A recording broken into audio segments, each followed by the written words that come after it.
Howdy guys, welcome back to Land Talk Podcast, where we talk about all things to do with land. Today we're going to be covering, kind of one of the more intricate details of land ownership, which is easements. So easements come into play a lot on properties.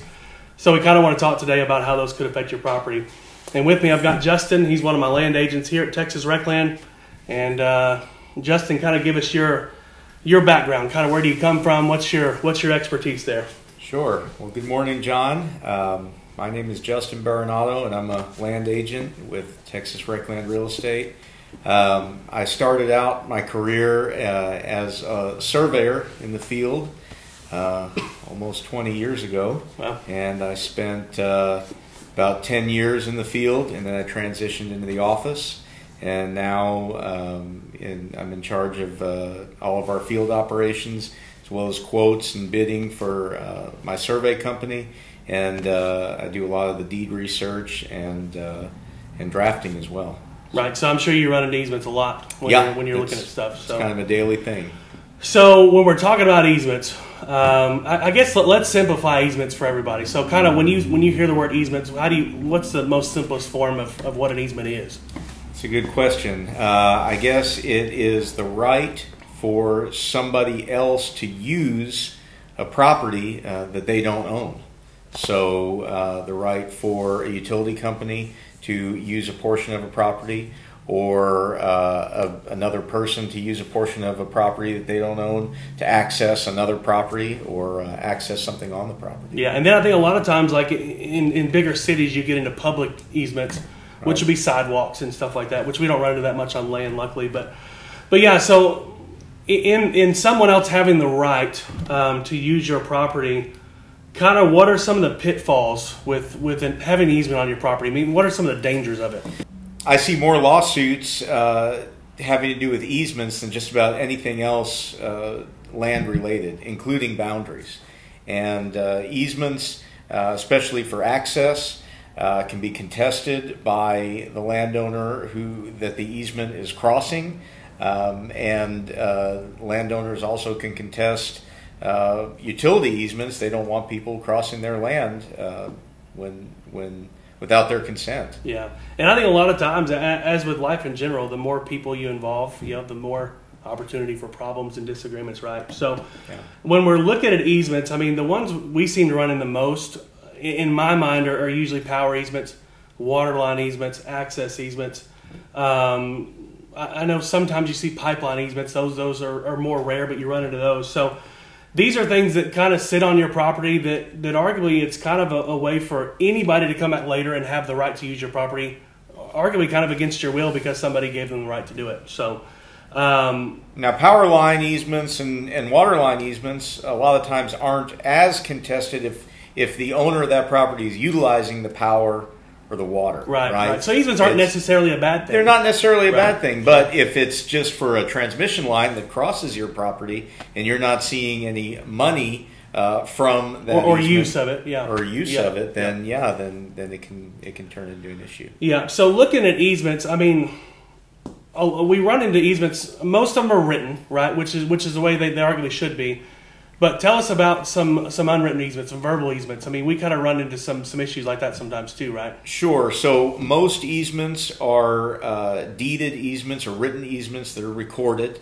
There are easements that are called prescriptive easements. So it's an easement that is just there from use, and mostly those are access prescriptive easements. And let's say a landowner owned 50 acres and he sold the back 25 acres. Well, you can't landlock that piece of property, and there may not be a deeded easement, but it was implied and people have been using a set roadway or path to get back to that property. And let's just say that front piece was sold once, twice, 3 times. There may not be an easement that's picked up by a title company during that sale, but then again, that easement is there because it's been used for all those years. Right. So I guess when we're looking at buying a property, let's say we've never owned a property, this is a new property. How do people typically go about finding out what easements are on a property? That's a great question. So the number one thing you need to do is open up a title with a title company. And title company is going to research that property and find any easements or setbacks that might affect that property, and that's going to be listed in the Schedule B of the title commitment.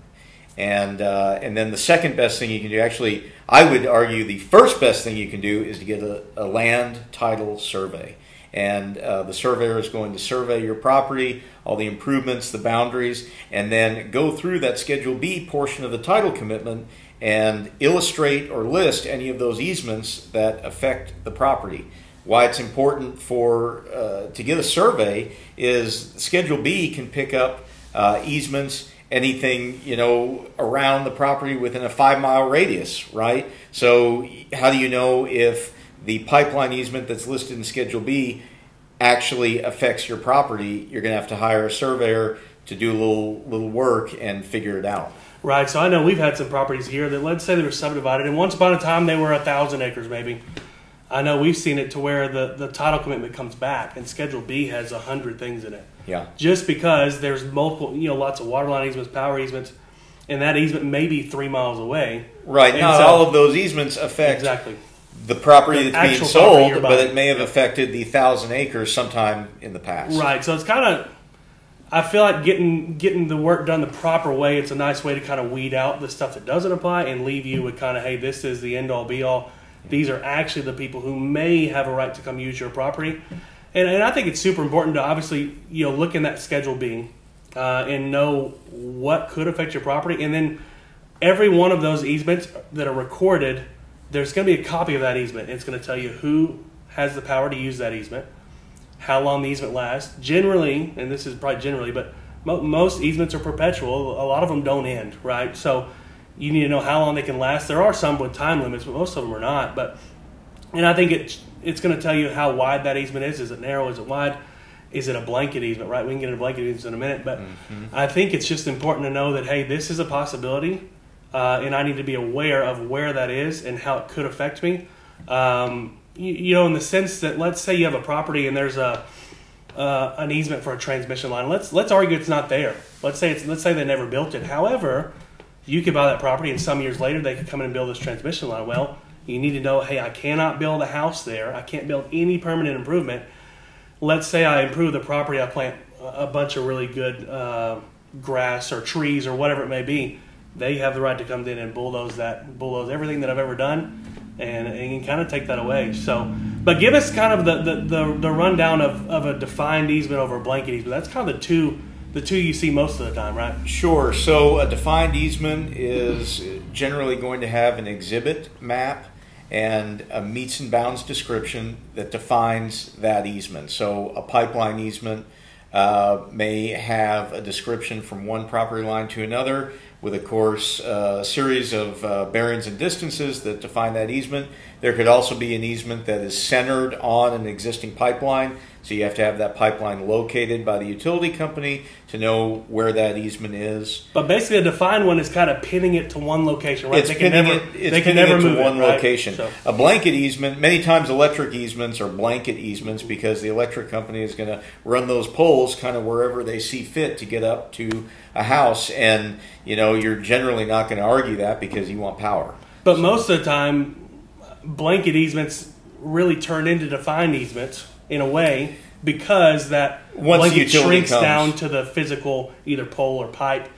So I know those, but there could be some blanket easements that never get you never build the pipeline or the power line, and then you still have that blanket easement over your whole property, and they can build it anywhere they want to. Sure. So easements encumber properties, and you just have to decide how much that easement is encumbering the property, and if it's going to encumber the property so much that you don't want to buy it, because it can severely limit where you can build, what you can build, and how closely to that easement. Yeah, and I think it becomes all the more necessary to research this the smaller of a property you get, right? So I think if you have a 5-acre property, and let's say an easement's taking up 2 acres, that's a monumental amount of land. Whereas if you have 100 acres and it's a 2-acre easement, maybe it's no big deal. But there's two different kinds of easements. There's platted easements and easements by separate instrument.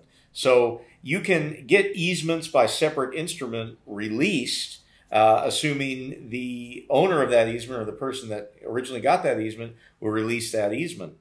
the only way that I know of to change or remove a platted easement is to replat. And when you get into that, that's a lot of time, a lot of money. And it affects a lot of people. And it affects a lot of people. So you want to know if your easement is platted or if it's by separate instrument. That's a huge huge thing. And I think probably you need to pay attention to all the easements on your property. I think all of them are very important. But I think that a lot of people miss the ones on access, and not necessarily from the one that you're using to get to your property, but maybe an old access easement that goes through the property to get to a neighbor's. Yeah. We see a lot of really old ones. I mean, these things are 50 or 100 years old, and probably for the most part they don't get used anymore. But they're still there, and they may still be binding, and somebody may decide to come back and use that later, and they have every right to do it. So that's kind of it can be a dangerous game. Easements, like restrictions, run with the property. Exactly. So there's no way to get rid of them unless somebody that had the power to have that easement gives it up.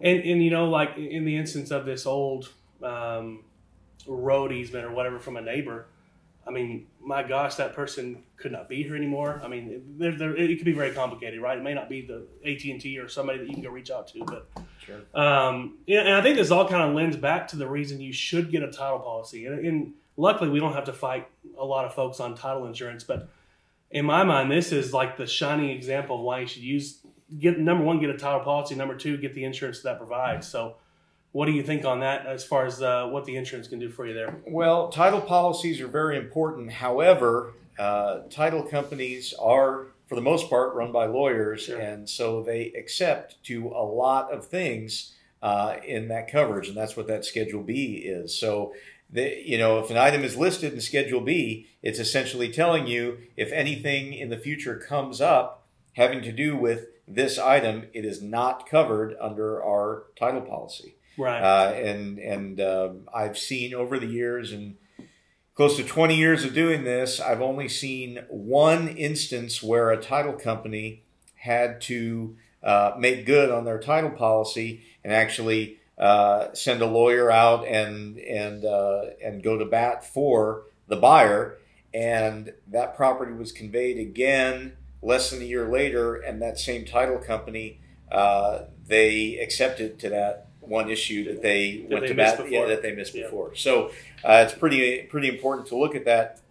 One of my mentors, who's a surveyor for 50 years, told me a story about a land deal in Dallas, and the title policy was going to be well over $100,000 for this title policy.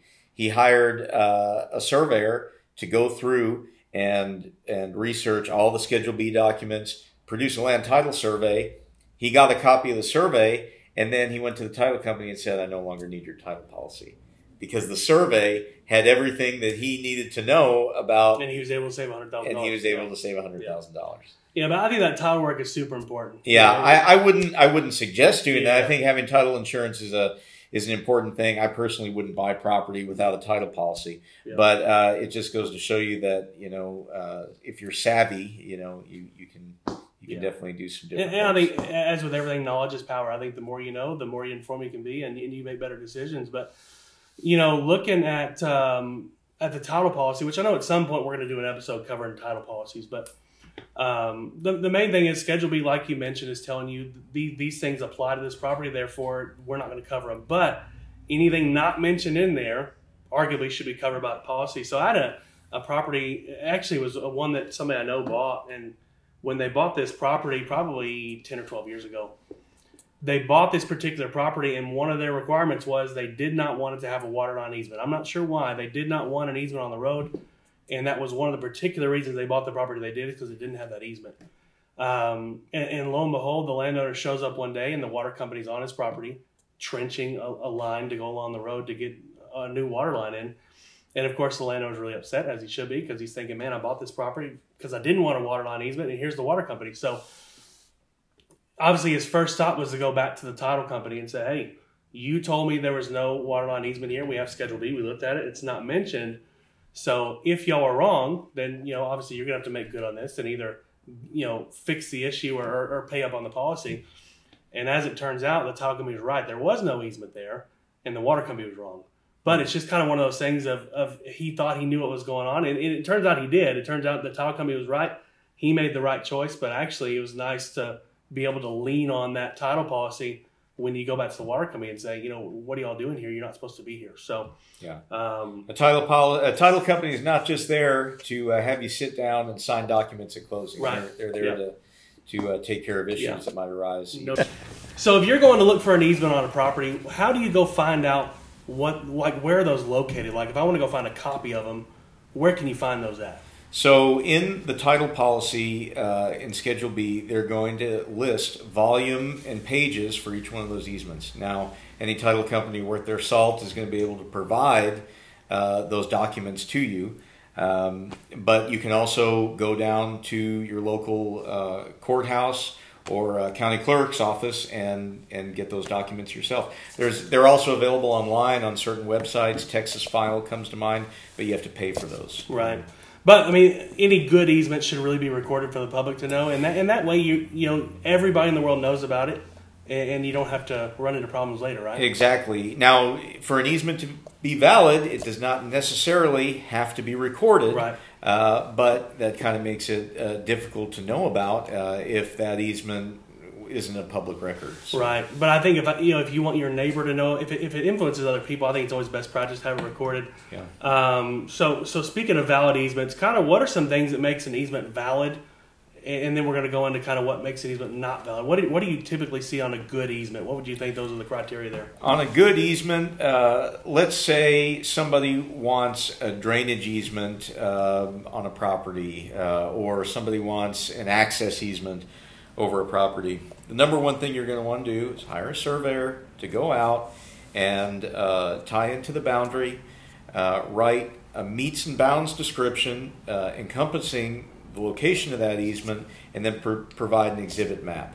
At that time, you can take the exhibit map and description, hire an attorney. The attorney will prepare that easement and then go record and file that easement, and then it's of record. And it's going to be a defined easement. You're going to know where it is. You're going to know what it covers and what it doesn't, and it's going to be all above board. It's not going to be written on a bar napkin, put in somebody's gun safe. Right. And I think typically on written easements, they're going to be signed by all the parties involved, and usually there's 2, but there could be more. Yeah. You could have an access easement with 10 people. It depends on how many properties that easement goes through. But that's right. I mean, typically they're going to be signed by all parties. They're going to be in writing. They're going to reference deeds. They're going to reference a survey, hopefully. And I think ideally they're going to be recorded at the county. But I think additionally to that, depending on what kind of easement it is, that easement should outline the terms and agreements in there. So if you have an access easement, a lot of those will outline maintenance. It's going to outline who pays for what you can and can't do. Can you put a gate here? Can you not? But it's going to hold a lot of people harmless too. That just because you're crossing their property, if you were to damage your vehicle or damage your person or anything, they're not going to be held responsible for something that you did on your easement, right? So I think it kind of limits a lot of liability as well. But by and large, I think these easement agreements should kind of cover all the worst case scenarios, and that's kind of where an attorney comes in, because they're going to know what needs to be put on there, and I think what's enforceable and not enforceable. So yeah, and you talked about maintenance and so forth. Shared well agreements come to mind. Sure. Who's going to pay for the maintenance on that well? What if the well runs dry?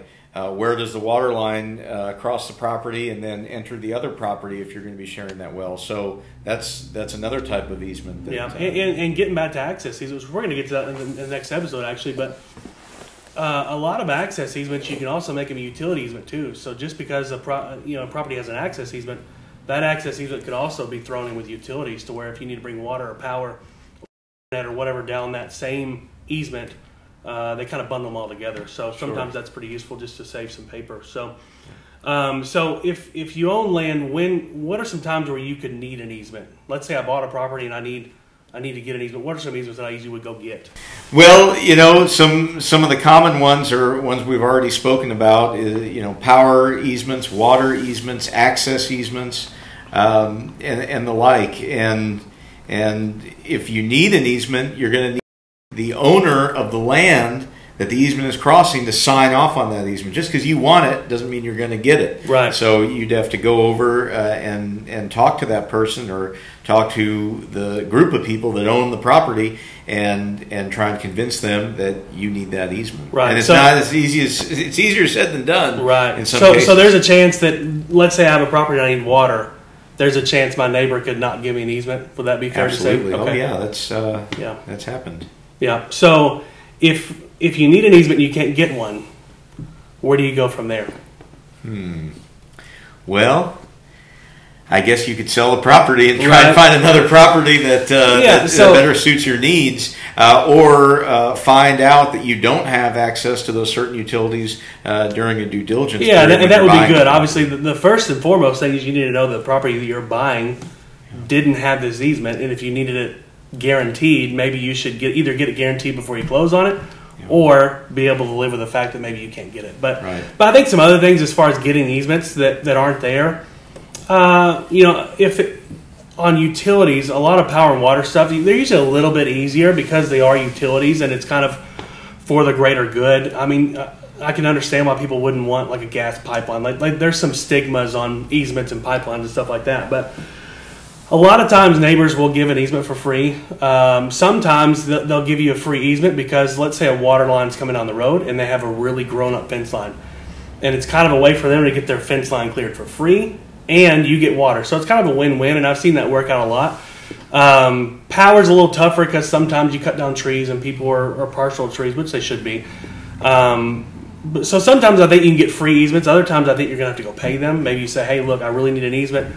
I will bulldoze, the water company's going to bulldoze your fence line, then I'll build a fence back, right? So it may take some money to get people to help you on that. And you can grant yourself an easement, but it doesn't mean that it's going to be free in the long run. I'm going to give you a story here and not name names or company names, but just give you some general thoughts. I was working on a deal, and it was a raw acreage piece of land, and they were going to plat it into multiple lots. When you plat, generally, that's the time the county is going to come and try and take some right-of-way for future right-of-way dedication. There was a water line that ran along the front of this property.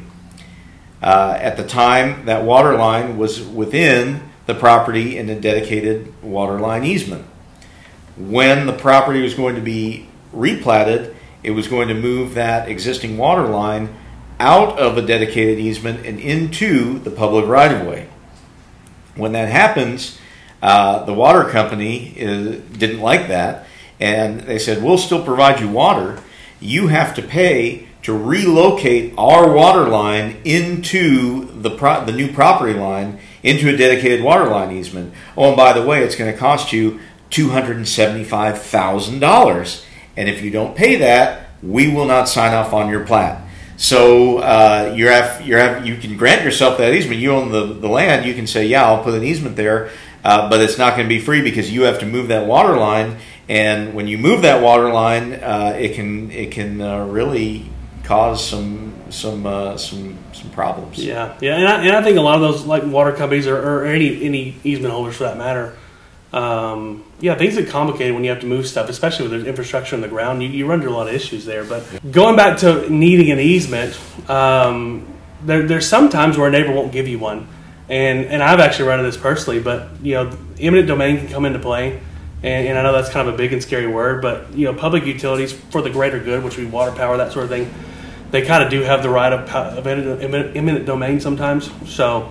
That's a road nobody wants to go down. But eminent domain is another thing to where the water company can actually get an easement for you if somebody will give it to you. Of course, there's a lot of criteria you have to meet. They can. It's usually for larger developments. They're going to be for the greater good of the community and so forth. And they take time, which not every buyer is going to give that time for that easement. Yeah, no doubt. You're right. So ultimately, I think, though, it's always best practice to consult an attorney. I mean, we sit here and talk about it, and I think we've experienced a lot of it, but attorneys have a very good part to play here because things get really complicated really fast. So, what about any other kind of easement stories you got?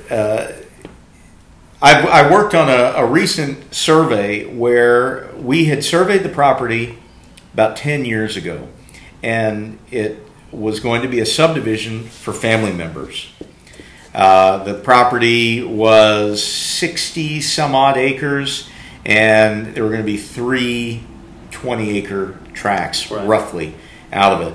And at the time, there was a driveway that snaked through the property to get to the other 2 tracks from the main road, because one of the tracks touched a main road, and then there was a middle tract and a back tract. To satisfy the bank, we created a 30-foot, which now probably wouldn't have been wide enough, but at the time, 30-foot access easement to legally get from the road back to the middle and back tracks. All was fine and good because at that time everybody in the family got along, right? So no one really used that. It was just an easement on paper. Everybody was using the existing road. The existing road probably went down 150 or 200 feet of that 30-foot access easement and then departed that easement. Well, in the 10 years since, the family members started to fight. They're having problems, and the owner, the family member in the middle, wants to sell his piece of land. And the family member closest to the road wanted to redefine the property line to more follow a fence line. And the family member in the middle doesn't want to do that, right? So the only real recourse that the family member at the front has is to cut off the family member in the back and say, you cannot use the road after it departs the access easement, and you have to build your own road to get back to that middle piece of property. And so that's happened. I've seen another easement story is it's another family partition type deal. A guy owned 150 acres, and he gifted 1 acre to his son smack dab in the middle of his property. The son was going to put a mobile home there. He put a mobile home in the middle of that 1 acre, and he defaulted on the loan a few years later. The mobile home company was going to take back that 1 acre and sell the 1 acre in the mobile home, and the father did not want a stranger living in the middle of his property. He put up a barbed wire fence. He put up signs saying, if you value your tires, you'll turn around now, shoot first, ask questions later. And we had to get the constable to go out with us. We surveyed the easement on the ground that was existing, and eventually somebody bought that 1 acre. I wouldn't want to be the person that bought that acre because they were going to have to deal with an angry father, for the rest of their time. Right. Say, well, John, you've been doing this for a long time. What kind of stories about easements have you run into? Yeah, so a couple of stories that I have. What I've seen a lot. I'll say one that I've seen a lot lately. I've seen a lot of longer easements, and let's say these easements are for access. And typically, a lot of easements are. In my opinion, the ones I've seen, a lot of them are straight. They usually follow a fence line or something, but lately, I've seen some that are long and winding. They kind of follow an existing road that was there at one time, and they kind of did a meets and bounds description following that road to wherever it goes. But what I found lately is you see a lot of roads that drift over time. So these easements are kind of windy and they bend around stuff, and then a storm comes and a tree falls over. Well, instead of cutting down the tree, they just go outside the easement to get around the tree, or more likely it's a big mud hole. Let's say they need to bring in some rocks, so they just start going a little bit to the right to get around that mud hole. The mud hole gets bigger. They keep going a little to the right, and then they go to the left. And pretty soon, over time, you've got these easements that are in one spot, but the actual part that's physically used at a completely different spot. So that's kind of an interesting thing to watch over time. And then I've seen a couple of unrecorded easements, even on property that I've bought. I've had some folks that were using a part of a property, and when I pull title, it doesn't show up. So I'm thinking, okay, well, they may not have the right to use this. But I actually had a property one time that had an unrecorded easement from like 1992, and oddly enough, everybody on that deed was dead. And the cool thing was, though, the title company said, hey, this wasn't in Schedule B, therefore we cover it. And the fact that all the people on this deed are now deceased, we can't, there's no way for anybody to prove if that's really a viable easement because those people aren't alive to tell you. So that's kind of one thing. That's why, recorded easements are so much better. You don't have to wonder about enforceability, even if you're deceased, if it's recorded, because you know it was recorded by those people. It was notarized. It was legitimate at the time that it was recorded. But it's really hard to go back and find like a 20 or 30-year-old document that you can't ask the people who signed it if that was really them. You could have forged a notary. They could have had multiple copies of it. Maybe the one that got recorded, there's a different version. There's a lot of things you can go down the road with that. So it was kind of interesting to be on and actually be in that position myself of thinking, hey, this is not here, and I know that they don't have the right. When it turns out they did, just kind of in a roundabout way. So another story I had was actually an easement that dealt with honeybees, and this is the one time where honeybees almost killed the deal for me. So there was an easement that's been there for a while, an existing road, but through some certain circumstances, we need to go get kind of a refreshed one. It needed to be updated with all the parties involved. So when we go to get it, there was language in that easement that there could be bees. We're talking about honeybees in like a box, right? They were trying to get honey from them. So that if there were honeybees on that easement and those honeybees were to become Africanized and hurt or kill somebody on that easement, that the people who owned the property that the easement was on was not liable. And so it was it was kind of interesting to see this language in there. And I don't think there was any ill intent. I think it was just kind of one of those things of, hey, we raise bees and we kind of don't want to be responsible for them. But long story short, it was a time where honeybees really affected an easement. And luckily at the end of it, we were able to get that removed. It wasn't a big deal. But it was just kind of funny that the things you see in easements, like you wouldn't expect honeybees to be mentioned in there. So that was an interesting one. So yeah, for sure. Yeah. Well, I think that kind of wraps up easements for us. Hopefully you found that interesting. I mean, there's a whole lot of intricate details of what easements could do for your property, and I think you need to be aware of all those. So we're always here to help. So reach out to any of us if you need any help on a property, and we'll catch you on the next episode.